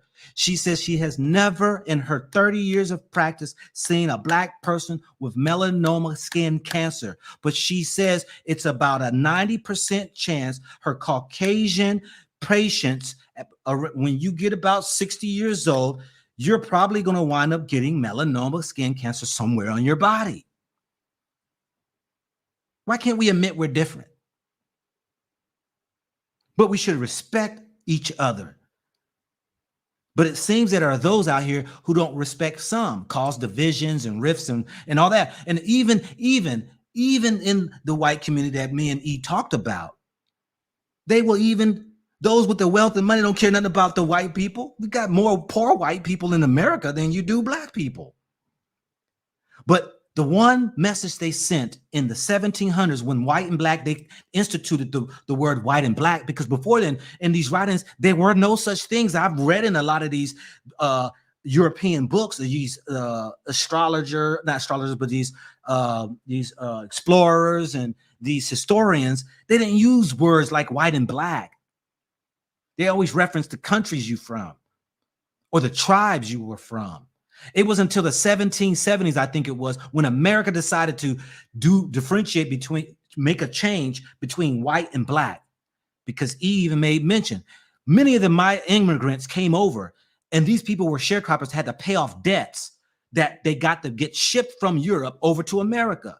And many of them were working people's land right along with the slaves, but they were building relationships. Some were marrying each other. And those people who were in power decided to put a stop to it.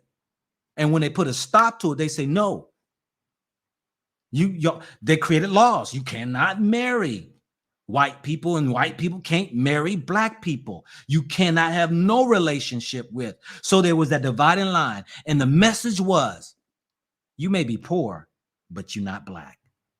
And white people took that bill of sale and chewed on it and ran with it, and also fell into the traps of thinking they were better. And then they began to divide themselves up. And then even after slavery, black folks started to establish themselves. Let me go ahead and show y'all this, because I said I was going to show y'all this right here. Let me show y'all the towns that white America burned down, these towns. Let me show y'all this right here, because I said I was going to do it.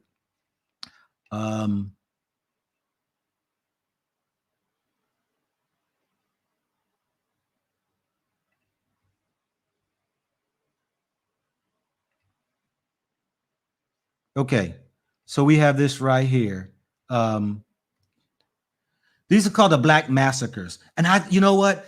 When Black Wall Street came out, and I've been there in Oklahoma, Tulsa, Oklahoma. You see right here, that's Tulsa, Oklahoma in 1921. Thriving Black communities. These were all thriving Black communities. Please do your research. Take a screenshot, whatever, do your research and find out about these. They tell you the years that white folks came in and burnt down. Some of these towns don't even reach this map, that they even took some of these black towns and just demolished them and dug holes and created lakes. But what it was that black folks were doing very well by themselves. But when it was the envy and the jealousy began to spew in, and you started to have those Klansmen and those Aryan nations or those hate groups back then begin to show prejudice. Because when slavery ended, states like North Carolina, they had black representatives. They had a lot of these states started to have black representatives or House of Representatives in their states. But what all of a sudden, when the Jim Crows came and the hate came really big in the 1905, everything changed. Then you saw a whole change against black people, the destructions against black people, the Jim Crow laws, and everything else that came along with it. This is the history. But all we wanted to do was see, America can accept Chinatown, Little Italy. They can have, other Germantown. They have all these different communities. The people can have their own communities. Now you got the LGBT communities. But when it came to blacks trying to have their own towns, it always create problem. And I've said that one of the worst things that Martin Luther King ever did was trying to integrate. I say that we should have had our own. We were doing well with our own communities. Now, I'm not saying we should stay. We still could have done business with each other, cordial with each other. But what is our communities today? Ghettos, projects that have been infiltrated by the government's drugs and guns. That's not me saying all that. Those are facts if you research. And if you swallow that red pill, I'm telling you, like E said, man, that rabbit hole goes deep. And you keep swallowing and you read the history. J. Edgar Hoover, the FBI director, he said, the biggest threat to America's society is black unity. Look that up. Look that up. Harry Truman said, I did the video. Look at my video for Harry Truman. What he said about those Jewish people. They are worse than Hitler and Stalin. I'm not saying that. Truman said it.